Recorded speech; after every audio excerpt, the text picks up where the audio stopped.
अस्सलामुअलैकुम इंजीनियरिंग ये मैं आज हाजिर है आर्किटेक्चर डायग्राम डिज़ाइन के साथ। ये हमारी आज की चौथी वीडियो है जो कि इसमें शो करना है कि आर्किटेक्चर डायग्राम के बेस करता है।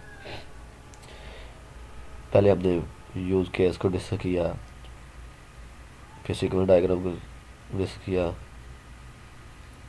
सीक्वेंस के क्लास डायग्राम को डिस्कस किया। ये 3-4 हमने वीडियो ऑलरेडी बना चुके हैं। ये आर्किटेक्चर डायग्राम है, इसको डिस्कस करते हैं यूज़र के साथ। एप्लीकेशन है, इसमें डाटाबेस तो नहीं यूज़ हुई, इसके साथ एक और डाटाबेस है तो वो डाटाबेस के साथ लिंक किया जाएगा।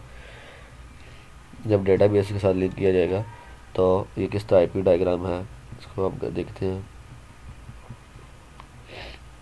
चलते हैं, ये हमारा लेक्चर था, बुक्स हमने पढ़ी हुई एक, तो उसमें ये एक डायग्राम यूज़ होती थी आर्किटेक्चर डायग्राम, जिसमें पहले क्लाइंट मशीन जो है, जो यूज़र होता है उसको कहते हैं जी ब्राउज़र, कहता है लेयर है। सेकंड में सर्वर है, तो सर्वर किस तरह का है जी, कंप्यूटर टाइप का है, वेब बेस लेयर है या बिज़नेस लेयर है उसके साथ है।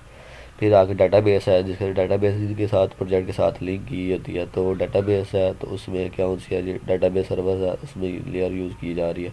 यह इमेज आपकी बुक से ली गई है, CS5-6 लेक्चर नंबर 41 से। ये आपस में दोनों आपस में लिंक किए जाते हैं।